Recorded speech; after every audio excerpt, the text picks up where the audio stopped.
పని చేసుకోవడానికి టైం ఉండదు. కోరి కోరి మనం రోగాలను తెచ్చుకుంటున్నాం. నువ్వు అన్ని చేసినా ఆ ఇచ్చే పాలు మరి దేశీ గోవు నుంచి వచ్చిన పాలలో చేసేదే దాని పేరు నెయ్యి. అది కూడా ఆవులాగే కనిపిస్తోంది కనుక మేము దాని పాలు తీసుకున్నామంటే జెర్సీ పాలు అసలు పాలే కావాలి. అవి ఆరోగ్యానికి మంచిది కాదు. కానీ నాకు అది తప్ప వేరే దొరకటం లేదు. క్షీణించిపోయి వదిలేద్దామా? వదిలేద్దామా? జనాభా క్షీణించిపోతే పోనిద్దామా? నువ్వు జనాభా క్షీణించిపోతే పోని అని వదిలేస్తే మరొకడెవడో తన జనాభాని పెంచుకుంటాడు, చివరికి నీ వంశాలే లేకుండా చేస్తాడు.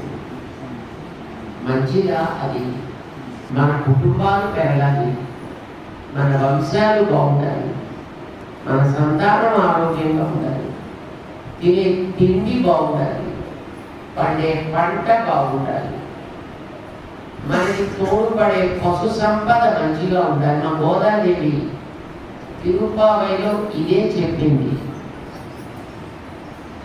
గోదాదేవి చెప్పింది, ఓము పెరుగు సెన్నె రూడు కయ్య రుగడ. పంట పొలాలు ఎలా ఉండాలో చెప్పిందండి తల్లి. పాడి ఎలా ఉండాలో చెప్పింది, పంట ఎలా ఉండాలో చెప్పింది. పంట ఎలా ఉండాలి? ఓంగు పెరుగు సెన్నె రూడు. ఎర్రధాన్యపు కంకులు పెరిగితే ఒక చేతితో ఒకటే దుబ్బా అన్నట్టు పెరగాలి.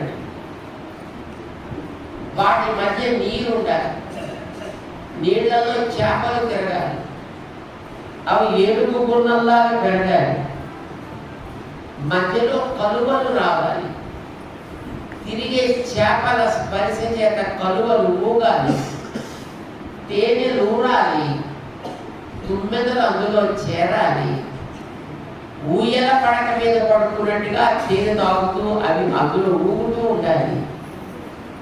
ఇవి త్రివిక్రములు పెరిగినట్టుగా ఒక్కొక్కటి అలా పెరిగితే ఆ పై నుండే ధాన్యపు కంకుని ఇలా చూడాలి, ఇలా చూడాలి, ఇలా చూడాలి.